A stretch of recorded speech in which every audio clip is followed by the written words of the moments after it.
Halo, perkenalkan saya Mr. Y yang akan mengungkap sebuah kasus yang sangat mengerikan. Setelah melewati penyelidikan dengan beberapa clue yang sudah saya bagikan bertahap kemarin, saya akan menjelaskan dan memberitahu siapa sebenarnya dalang dalam kasus ini. Kasus ini berawal saat masuknya laporan dari seorang perempuan bernama Abel. Dia melaporkan bahwa kakaknya Mira menghilang secara misterius. Dan saat ia mendatangi apartemen kakaknya, ia justru menemukan boneka maneken yang tergantung berwujud seperti kakaknya dan mendapati ada noda darah di lantai. Setelah mendapatkan laporan itu, kami menemukan beberapa orang yang kami curigai sebagai tersangka. Kami pun meminta bantuan kalian para detektif untuk membantu kami mencari pelaku sebenarnya. Kecurigaan kami pertama yaitu pada Lia Unayah, karena mendengar penjelasan dari tetangga sekitar jika mereka pernah bertengkar dengan Mira hingga menodongkan pisau ke arah Mira. Kami kira hal itu berlanjut, namun ternyata tidak. Lia justru mencurigai perempuan lain selingkuhan suaminya setelah kejadian itu. Kecurigaan kedua kepada Rizdania, karena sebelum dinyatakan hilang, orang terakhir yang menemui Mira adalah Rizda dan Charlie. Selain itu, Rizda tahu keberadaan Mira karena mendengar suara dan menemukan kunci di sekitar pot depan ruang Mira dikurung. Lalu ia membuka ruangan tersebut, namun enggan menolong, justru mencuri gelang Mira dan jaket milik Mira. Ternyata hal tersebut terjadi karena pengaruh dari kesehatan jiwa Rizda. Ketika mendengar keributan saat itu teriakan Mira minta tolong, justru membuat ia marah, makanya ia mencuri gelang tersebut dan enggan menolong. Sampai akhirnya ibu Rizda meninggal karena bunuh diri akibat depresi yang tidak bisa ia kendalikan. Ketika dilakukan otopsi, dokter menemukan kunci ruangan Mira di dalam mulutnya yang memang sengaja ia telan karena ia marah dengan Mira dan berpikir jika kunci tersebut ia telan tidak akan ada yang bisa menolong Mira.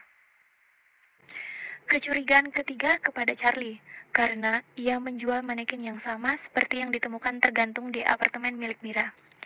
Kecurigaan keempat kepada Hendra, karena memiliki catatan kriminal di mana ia pernah melakukan pembunuhan kepada sepasang pengantin baru di apartemen tersebut. Ditemukan pula boneka yang memakai pakaian Mira dan koper milik Mira ada di dalam van Hendra. Hendra mengatakan ia mendapatkan koper itu di tong sampah. Besar kemungkinan penculik tersebut yang membuang koper saat ia menculik Mira. Kecurigaan kelima kepada Andre, karena latar belakangnya yang mana ia sangat terobsesi dengan Abel. Dia tahu Abel selalu mendapatkan perlakuan tidak adil dengan Mira oleh ayahnya. Alasan Andre memasangkan CCTV di apartemen Abel yang katanya untuk menjaga Abel merupakan suatu alasan supaya ia terlihat peduli dengan Abel dan keluarganya semenjak hilangnya Mira. Kecurigaan keenam kepada Abel, karena Abel yang sering bertengkar dengan kakaknya sampai suatu ketika pertengkaran itu membuat Abel keluar dari apartemen kakaknya. Sebelum keluar, ia mengatakan, "Lebih baik kamu mati saja." Setelah mengetahui kakaknya hilang dan meninggal, ia sangat menyesal setelah mengatakan hal tersebut. Sebelum kejadian tersebut, ia memberikan hadiah pakaian kepada Mira. Hal itu karena dia merasa ingin memulai berbaikan lagi dengan kakaknya. Pada akhirnya ditemukanlah mayat Mira di suatu apartemen yang entah milik siapa. Setelah dilakukan penggeledahan, polisi langsung menemui agen properti untuk melihat data identitas pemilik ruangan di mana Mira tersebut ditemukan. Polisi menemukan CCTV, teropong, serta kamera di dalam rumah tersebut yang mengarah pada rumah milik Mira. Lalu polisi membawa ketiga barang tersebut untuk menyelidiki sidik jari yang menempel pada benda tersebut. Setelah pengecekan noda darah yang ada pada gagang pintu yang ditemukan Abel di tong sampah, seluruh data yang diproses baru saja keluar tepat pukul 10 WITA. Dalam dokumen tersebut memperlihatkan hasil yang sangat mengejutkan. Pelaku pembunuhan Mira adalah Andre. Hasil rangkuman tugas yang kalian kirimkan motifnya adalah jika Andre ingin membalaskan dendam Abel atau orang yang ia cintai kepada sang kakak atau Mira. Namun Andre melakukan hal tersebut ternyata atas keinginannya sendiri.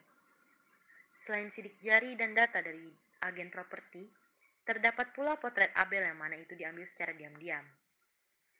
Lalu bagaimana Andre bisa memasuki rumah Mira? Andre dan Abel sudah berteman cukup lama sehingga Mira juga mengenal Andre. Dengan terjawabnya siapakah pembunuh dari Mira, maka berakhir pula agenda terakhir dari Departemen Public Relation, Mini Event Saga. Terima kasih teman-teman semua yang sudah berpartisipasi, antusias mengirimkan hasil analisa-analisanya kepada kami. Kalian memang berbakat menjadi detektif. Dan untuk detektif beruntung yang akan mendapatkan hadiah misteri, akan kami konfirmasikan sesegera mungkin. Sampai jumpa di event-event selanjutnya. Selamat tinggal, salam Moodcore.